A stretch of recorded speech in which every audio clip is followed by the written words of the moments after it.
네, 여러분 안녕하십니까? 고진목 주식TV의 고진목 강사입니다. 자, 오늘 시간에는요, 좀 심각한 주제를 한번 다루려고 해요. 네. 그 뭐냐면요.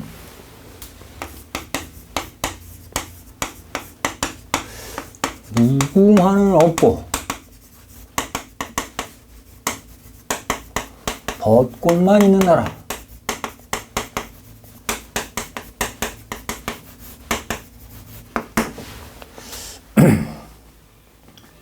어느 나라 얘기냐고요? 바로 우리나라 얘기입니다. 우리나라 대한민국의 국화는요, 분명히 무궁화입니다. 대한민국의 국화, 나라꽃. 나라꽃은 분명 누가 뭐래도 무궁화입니다. 무궁화. 무궁화. 무궁무진하게 핀다. 지지 않는 꽃이다. 예, 없을 무자에다가 궁할궁. 궁하지 않다 이거예요. 예.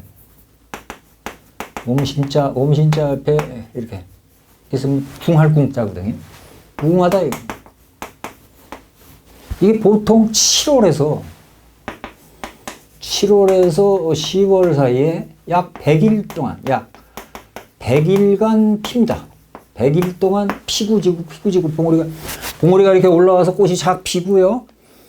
수분을 대면 꽃이 져서 씨앗이 되고, 또 옆에 있는 봉오리가 또 올라와서 또 꽃이 피고, 이런 식으로 해서 수도 없이 옆에서 폈다 지고 폈다 지고 그럼 또 피고 약 100일간을 무궁화꽃이 펴요. 한 나무에서. 그래서 이름을 무궁화라고 지었고요. 우리의 국화, 나라꽃으로 삼은 겁니다. 자, 그런데 벚꽃은요. 벚꽃은 4월, 분명히 이건 일본의 꽃이에요. 일본의 꽃인데, 얘는 4월 초순에서 중순경에 한꺼번에 확 폈다가 일시에 확 폈다가 일시에 확 쪄요. 그냥 일주일 사이에 그냥 화려하게 이렇게 수놓다가 한 열흘도 못 가서 싹 하고 다 져버려요. 벚꽃은. 그래서 일본 사람들은 벚꽃을 숭상하는 민족인데, 그래서 일본인들은 벚꽃처럼 뭐 하면 확 일어나서 갑자기 하면 단체적으로 확, 단체적인 그 활동을, 뭐라 그럴까, 덕목으로 삼는 그런 민족입니다. 그래서 전쟁에서, 이 사무라이들이 전쟁에서 칼싸움을 하다가 자기가 모시고 있는 주군이 패배하면 적장 앞에 서서 이렇게 해서 할복을 합니다. 할복. 배를 갈라, 칼로. 그걸 숭상하는, 그냥 한 번에 죽는다. 그러니까 주군이 죽으면 나도 죽는다. 할복을 하는 그런 민족이에요. 자, 그런데 말입니다. 우리나라에 한번 저거를, 돌아보자고요. 우리나라 삼천리를. 돌아보면, 무궁화가 있습니까? 네? 어디 있어요, 무궁화가? 무궁화가 사라진 지가 벌써 40년에서 50년 됐어요. 예? 무궁화가 사라진 지가. 그때 알게 모르게 계속해서 벚꽃만 심는 거예요. 벚꽃. 진해 군항제라고 그래갖고 벚꽃 축제를 하죠. 아니, 진해가 뭐 하는데요? 진해가 우리나라 해군 총참모 총장이 계시고 거기가 해군 본부입니다. 해군 기지예요.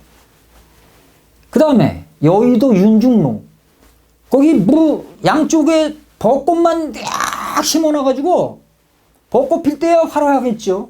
근데 그거 짓고 나면 그냥 아무것도 없어요. 썰렁해요. 왜 이런 현상이 생겼을까요? 왜 벚꽃을 가로수길로 심고 무궁화는 눈을 씻고 찾아봐도 없을까요? 왜 이럴까요? 좀 냄새가 나지 않습니까? 네? 우리가 해방 후에 이승만 정권이 자기의 정권 유지를 위해서 친일파들을 다시 순사로 등용하고 그동안 그 고생 많았던 애국지사들을 잡아 조져갖고 취조하던 그런 놈들도 다 출세하고 막 그게 경찰도 그렇고 군대도 그렇고 막 그랬지 않습니까? 그 후손들이 몇 면이 계속 친일파 민족의 친일파 자손은 또 친일파로 가는 거죠. 애국지사들 자제분들은 교육도 못 받아, 돈도 없어, 나라에서 멸시해. 이런 나라가 세상에 어디 있어요? 예? 가만히 생각해 보면 그 수없이 많은 국회의원 출마자들과 국회의원 당선자들, 또 현직의 국회의원들, 또 지방자치단체가 좀 많아요. 광역시, 시도지사, 그 다음에 각국 군수, 그 다음에 하다못해 교육감까지, 교육감, 학교 행정을 책임지는 교육감까지 어느 한 사람 나서서 무궁화를 복원해야 한다. 우리는 이제 앞으로 무궁화를 좀 심자.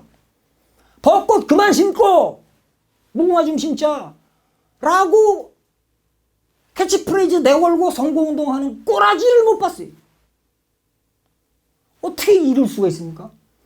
아니, 우리나라 애국가가 후렴에 무궁화 삼천리 화려강산 아닙니까? 무궁화 삼천리 무슨 무궁화 삼천리요? 노래 속에서만 있지. 무궁화가 어떻게 삼천리가 펴 있습니까? 근데요, 미안한 얘기지만요, 제가 중고등학교 다닐 때까지만 해도요, 무궁화가 지천으로 깔렸어요. 제가 나이가 좀 돼서 벌써 한 40년 이렇게 흘렀는데 40년 전까지만 해도요, 무궁화가 좀 지천으로 깔려 있었다고. 가는 곳곳마다 무궁화가 있었어요, 실제로. 근데 지금은요, 40년이 지난 지금은요, 무궁화를 눈 씻고 찾아봐도 없어. 식물도감에서나 찾아야 돼. 네이버 검색해서 무궁화 치면 거기 무궁화 뭐지 이렇게 생겼다라고 조그맣게 나오는 그거 보고 아 이게 무궁화구나. 무궁화 꽃을 보고 자라지 못하는 민족. 자, 이거는요, 교육부에서 나서서 뭐랄까 각급 학교에 초등학교, 중학교, 고등학교 거기 교정에 무궁화를 좀 심어야 돼요, 사실. 그래서 좀 관리를 하고 학생들이 오고 가면 무궁화꽃도 보고, 예? 예, 아, 저게 우리나라 나라꽃이구나. 또 무궁화꽃이 왜 무궁화라 그랬는가? 오랫동안 피니까 벚꽃보다 오랫동안 펴요. 밟아도 일어나고 우리나라 민족의 정신하고 아주 일맥상통하는 그 꽃이잖아요. 단점이 있다면 진딧물이 그렇게 껴요, 무궁화에는. 무궁화의 그 달콤한 향을 그 진딧물이 그냥 들어붙어가지고 그거 빨아쳐먹느라고. 그러니까 마치 일본 놈들이 우리나라를 그냥 호시탐탐 노리고 있는 거, 주변 강대국들이 우리나라를 호시탐탐 노리고 있는 거랑 너무나 분명 비슷비슷해. 그래서 우라통이 터져요. 그러나 진딧물은 방지하면 돼요. 진딧물 있으면 소독약 뿌려서 진딧물 제거하고 관리하면 되잖아요, 관리. 예? 관리하라고 다 예산이 있는 국가 예산이 있는 거고 지방자치단체 예산이 있는 거고 교육감, 예? 그 교육청에 그 다 예산이 있는 거 아니에요. 그 약품값 얼마나 든다고. 그거 관리하는 사람들 인건비 얼마나 든다고 그거 관리 안 하고 진딧물 무서워서 무궁화 다 베어버리고 벚꽃 심습니까? 이게 나랍니까? 솔직히 우리 한번 반성해 봐야 돼요. 진짜로. 냉정하게 따져서. 아빠, 무궁화꽃이 어떻게 생겼어? 글쎄, 나도 모르겠다. 할아버지한테 여쭤보자. 할아버지한테 여쭤봐야 알아요, 인젠. 무궁화꽃이 어떻게 생겼는지를. 그런데 우리나라 경찰 계급장에 무궁화꽃이잖아요, 무궁화. 무궁화잖아요. 무궁화 하나, 둘, 셋, 넷. 네? 왕무궁화. 그 왕무궁화가 또 하나, 둘, 셋. 그렇게 해서 무궁화라는 걸 계급장으로는 활용하지만 실제로 꽃으로 심지는 않잖냐, 이거. 어떻게 우리 좀 반성이 좀 돼야 되겠죠? 정말 이거 한없이 부끄러운 얘기입니다. 왜 벚꽃만 있고 무궁화는 없냐? 무궁화 복원하자. 무궁화 복원 운동에 우리 제발 좀 우리 오중목의 지식TV 애독하시는 구독자분들께서만이라도 어떻게 좀 목소리를 좀 내서 무궁화 좀 한번 살려보자. 이런 운동이라도 대대적으로 캠페인이라도 한번 열어봤으면 좋겠습니다. 예. 자, 왜 이제 이런 얘기를 하냐면 제가 왜 이런 말씀을 드리냐면요. 일본인하고 한국인하고 일본인은 생태적으로 달라. 종자가 다릅니다. 생각하는 관점이 다르고 철학이 달라. 자, 한번 보겠습니다. 우리 한국에서는요, 대한민국은요, 우리 공부한다 그래요, 공부한다. 이걸 스터디한다, 그죠? 스터디잖아요, 공부가. 공부한다. 이거 한자로 쓰면 이거예요, 공부. 예? 장인 공자에다가 지아비 부자. 무슨 물건을 만드는 사람이 공부죠, 사실은. 그러니까 뭘 만드는 거야, 공부한다는 게. 그러니까 공부한다라는 말은 곧 창조한다는 말과 같아요. 창조. 예? 창조.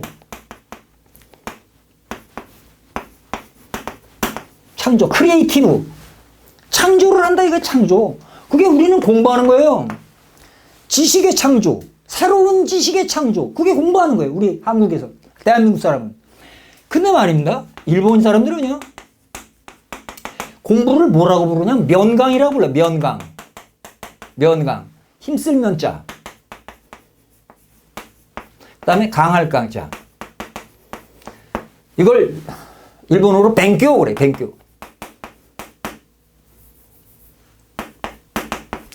뱅교라고 있는데 뱅교. 면강. 스스로 강해지기를 노력한다. 누구 때문에? 왜? 뭐 때문에? 상대방을 억압하기 위해서 내가 강해지려고. 그게 공부한다는 뜻이에요. 일본 애들은. 면강이래요, 면강. 뱅교.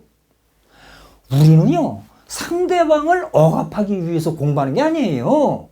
무엇을 창조해내려고. 내 머릿속에 새로운 지식을 창조해내려고 공부하는 거고, 그 창조한 지식 가지고 새로운 기술을 만들다가 문화를 만든다가는 창조의 민족입니다. 우리 한국인은 그렇단 말이에요. 근데 일본인은 전혀 다릅니다. 이 사람들은 뭐라고 얘기를 하냐면 약한 자한테는 절대 덤비지 마라. 걔네들 신조가 그렇답니다. 강한 자한테는 절대로 덤비지 마라. 약한 놈한테 덤벼들어서 약한 놈 새끼 거를 싸그리 뺏어 먹자. 걔네들 신조가 그렇대요.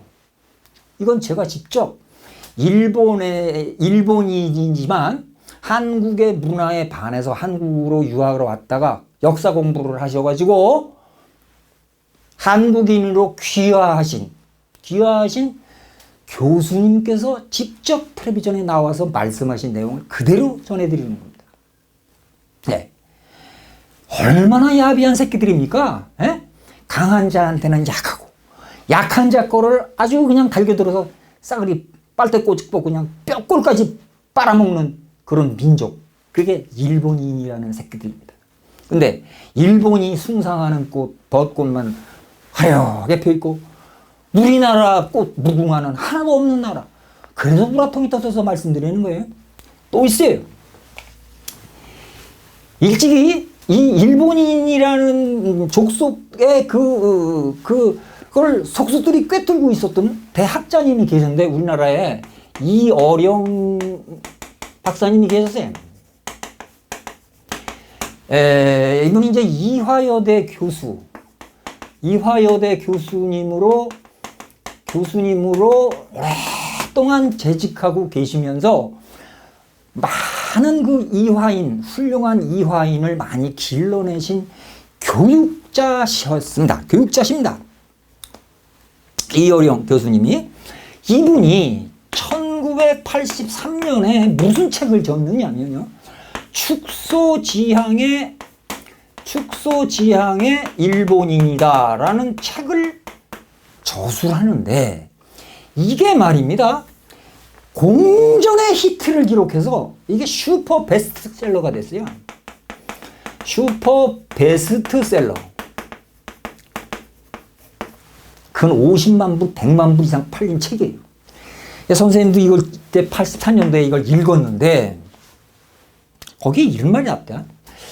원래 이분이 이 책을 쓰신 궁극적인 동기는 서양 사람인 베네딕트라는 게 사람이 있어요. 베네딕트라는 사람이 쓴 국화와 칼.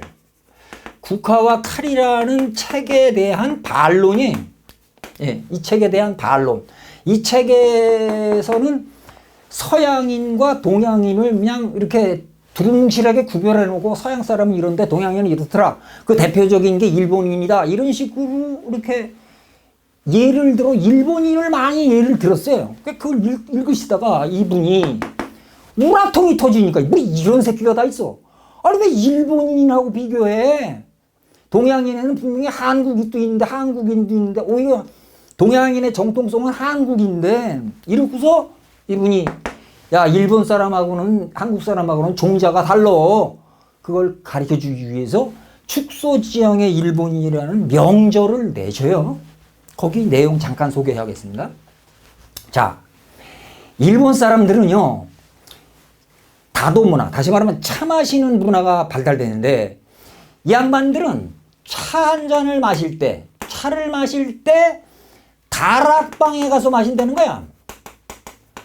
다락방이 뭡니까? 방을 복층 구조로 해서 천정이 낮은 위에 있는 무릎을 다락이라고 그러는데 손님을 다락방으로 초대해서 그 조그만 소반에다가 차를 놓고 거의 무릎 꿇고 앉아가지고 걔네들은 무릎 자세가 익숙한 민족이라고 그랬죠. 무릎을 꿇고 앉아가지고 거의 무릎이 닿을 정도로 가까이 앉아가지고 차를 호호 불면서 조금씩 마시는 게 최고의 손님 접대며 또 최고로 손님 대접을 받았다고 생각하는 민족이랍니다. 근데 우리나라 사람 어때요? 그 좁은 다락방에 가서 차 마시라 그러면 숨이 턱턱 막혀오는 걸 느낄 겁니다. 한국인은 전혀 그렇지 않아요. 또 있습니다. 얘네들은 회사에 면접 시험을 볼 때 면접 시험을 보려고 이렇게 대기를 할 때 말입니다. 이게 좀 가슴이 쿵쾅쿵쾅 뛰고 좀 이게 좀 진정이 안 되지 않습니까? 이게 면접관이 뭘 질문할까? 이게 좀 이렇게 이렇게 둥둥거리고 그럴 때 진정을 할 때 이 사람들은 화장실을 가야 돼요. 화장실에 들어가서 그 좁은 화장실 변기 있는 그 화장실 그쪽으로 들어가가지고 그 좁은 공간이잖아요. 그 공간에서 가만히 한 2, 3분간 이렇게 마음을 진정한대요. 마음이 좀 안정되네. 이렇게 하고. 우리나라 사람들은 어때요? 그렇게 좁은 공간에 들어가면 진짜 물 한 통 터진다니까요. 그래서 일본인들은 장관 차관을 지내신 분들로 작은 평수 아파트에 사신대요. 16평, 18평, 20평, 22평, 많아야 24평. 그런데 한국 사람들은 제일 선호하는 아파트 평수가 33평형, 32평, 33평, 34평이죠. 자녀들이 좀 크면은 한 40평대로 옮겨가기를 희망하죠. 42평, 48평. 좀 여유가 넉넉하신 분들은 50평대, 60평대 이렇게 사시는 걸 좋아해요. 아파트도 널찍널찍한 걸 좋아하지 콧구멍만하게 조그맣게 보이는 거 아주 짜증이 나는 거죠. 우리나라 사람들은. 또 있습니다. 일본인과 한국인 그 비율을 드신 게 굉장히 많은데 우리 한국인은 산이나 이렇게 산 같은 데를 들어가서 꽃 구경도 하고요. 또는 가을이면 단풍 구경도 하고 그대로 놔둔 채 빈손으로 내려와요. 실제로 그렇죠. 근데 일본 사람들은 안 그래요. 일본 사람들은 올라가가지고 산에 가갖고 이쁜 꽃 있으면 꺾고 오고 또는 조그만데 이뻐 조그마한 그 묘목들 이런 걸 캐서 자기네 집에다가 자기 집 정원을 조그맣게 꾸며서 그 정원에다 심어. 그리고 잔인하게도 잘 못 자라게 나무를 뿌리를 잘라. 나무 뿌리를 몇 개를. 그래서 잘 못 자라게. 그리고 가지도 강제로 자르고 그걸 분재라 그럽니다. 일본인들은 분재를 해요. 분재를 좋아하는 민족이고 심지어는 조그맣게 이렇게 물레방아도 만들고 폭포수도 만들어 놓고 이렇게 오밀조밀하게 우리 장량과 같이 사는 그런 민족이에요. 우리나라 사람들은 그냥 자연에 가서 자연 속에 동화됐다가 흠뻑 자연의 그 정취를 만끽하고 다 놔두고 빈손으로 왔을 때 빈손으로 왔으니까 갈 때도 빈손으로 간다는 거예요. 그러니까 우리는 자연을 공유하는 민족이야. 근데 일본 사람들은 자연을 소유하는 거야. 이 사람들은 지배욕이 크고 소유욕이 큰 족속들이다 그 말이에요. 또 하나 있습니다. 우리는 강릉 경포대 같은 데 이렇게 가면 해변은 쫙 있지 않습니까? 그럼 백사장에 서가지고 강에서 불어오는 시원한 바람을 맞으면서 이렇게 가슴이 쭉 벌어지면서 야 시원하다 좋다 이른다 이거예요. 그리고 저 호남평야 어떤데 그 드넓은 방 지평선도 쫙 펼쳐진 지평선 보면 야 좋다 여기 정말 좋다 이런 데는데 일본인들은 정반대랍니다. 그런데 가면 어디 숨을 데가 없으니까 허허벌판에 딱 혼자 남겨져 있으면 그냥 어쩔 줄 모르는데요. 당황해서 숨을 데도 없고 머리에 쩔쩔맨대는 거예요. 전혀 다른 족속들 아니에요? 민족이 다르잖아요. 우리는 대륙 민족. 그 드넓은 그 요동벌판을 말 타고 달렸던 그 고구려 민족의 그 후손들이기 때문에 이 기마 민족의 후손이기 때문에 좀 넓은데 나가면 마음이 좀 편해져. 오히려 뱃속이 편해져. 어깨가 쫙 펴지고. 근데 일본들은 좁은 구석으로 들어가야 마음이 안정이 되는 그런 족속들이다 그 말이에요. 예, 전혀 달라요 문화가.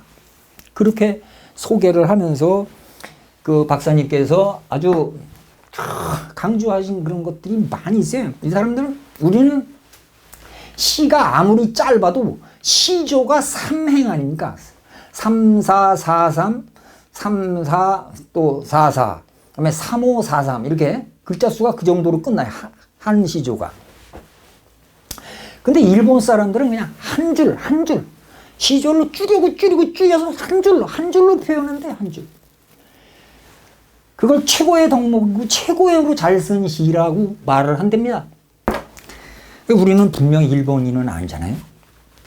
일본인이 아닐진데 일본인들이 숭상하는 벚꽃만 있고 한국 사람들의 나라꽃, 우리나라 꽃 무궁화는 지금 삼천리 금수강산에 무궁화는 사라져버린 이 암담한 현실을 개탄하면서 아무튼 여러분께 이런 말씀 드리면서 이만 마치겠습니다. 감사합니다.